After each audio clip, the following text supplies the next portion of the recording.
मतलब ये NAR वाले कहते हैं कि हमें पहले धरती पर परमेश्वर का राज्य स्थापित करना है, तभी मसीह यीशु मसीह का दोबारा आगमन होगा। यानी कि अगर क्रिश्चियन लोग इन सारे क्षेत्रों पर जो 7 पॉइंट्स यहाँ पर मैंडेट है, इन पर नियंत्रण कर लें तो दुनिया बदल जाएगी और फिर यीशु मसीह वापस आएंगे। आपको कहीं से भी यह शिक्षा बाइबल पर आधारित लगती है? नहीं ना। बाइबल कहीं भी नहीं सिखाती कि यीशु के आने के लिए पहले पॉलिटिक्स, मीडिया, शिक्षा या समाज के 7 क्षेत्रों पर कब्जा करना पड़ेगा। बल्कि बाइबल कहती है यीशु लोगों को बचाने आए थे, राजनीति या दुनिया का सिस्टम बदलने नहीं। परमेश्वर का राज्य वो खुद अपने आप लेकर आएगा, हम इंसान नहीं बनाएंगे। अंत के समय में दुनिया सुधरेगी नहीं बल्कि और बुरी होती जाएगी। यीशु का वापस आना किसी इंसानी प्लानिंग पर निर्भर नहीं है, वह अचानक से आएगा। हमारा असली काम है सुसमाचार सुनाना, लोगों को चेला बनाना, ना कि सरकारें, मीडिया या शिक्षा को कब्जे में लेना। बाइबल कहती है हम ज्योति हैं, राजा नहीं हैं। हम रोशनी फैलाएं, शासन करने का एजेंडा नहीं चलाएं। और बाइबल चेतावनी देती है कि अंत के समय में झूठी शिक्षाएं फैलेंगी। ये NAR जैसे एजेंडा उसी झूठी शिक्षा का हिस्सा है।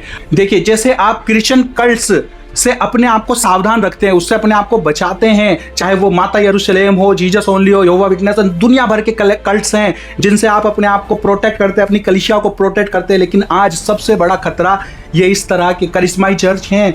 इनको कल्ट में नहीं गिना जाता है, इनको सोचा जाता है कि ये परमेश्वर की ओर से हैं, लेकिन ये कल्ट का हिस्सा होते हैं, ये बिब्लिकल नहीं होते हैं। आप इस तरह की करिश्माई चर्चों को जब तक कल्ट में गिनकर सावधान नहीं होंगे तब तक बहुत बड़ा नुकसान हो जाएगा। अगर आप ध्यान से अपनी चारों तरफ की क्रिश्चियनिटी को देखें तो आज के समय में क्रिश्चियनिटी के 95% हिस्से में इस NAR की विचारधारा आपको दिखाई देगी। सिर्फ इंडिया में ही नहीं या अमेरिका में ही नहीं, बल्कि पूरी दुनिया की क्रिश्चियनिटी में कैथोलिक क्रिश्चियंस पावर होल्ड करते हैं और बाकी सब क्रिश्चियन ग्रुप्स में अब अपोस्टल्स और प्रोफेट्स चंगाई और चमत्कार कर रहे हैं। राइट?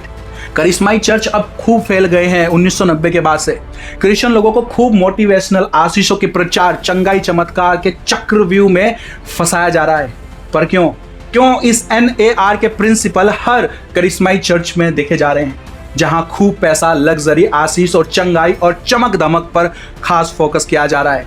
ध्यान से देखेंगे तो इन करिश्माई चर्चों की कोर शिक्षा का सेंटर ही पैसा और तरक्की होती है। यहाँ पर अपोस्टल्स और प्रोफेट सबसे ऊंचे हैं। उनकी बात परमेश्वर की वाणी और उनकी बात मानना अनिवार्य है। और कोई अगर उनसे सवाल पूछे तो उसे परमेश्वर विरोधी बता दो। ये पूरा वीडियो आप देख सकते हैं हमारे YouTube चैनल WTL पर। चैनल को फॉलो और सब्सक्राइब करना बिल्कुल ना भूले। Thank you. may God bless you।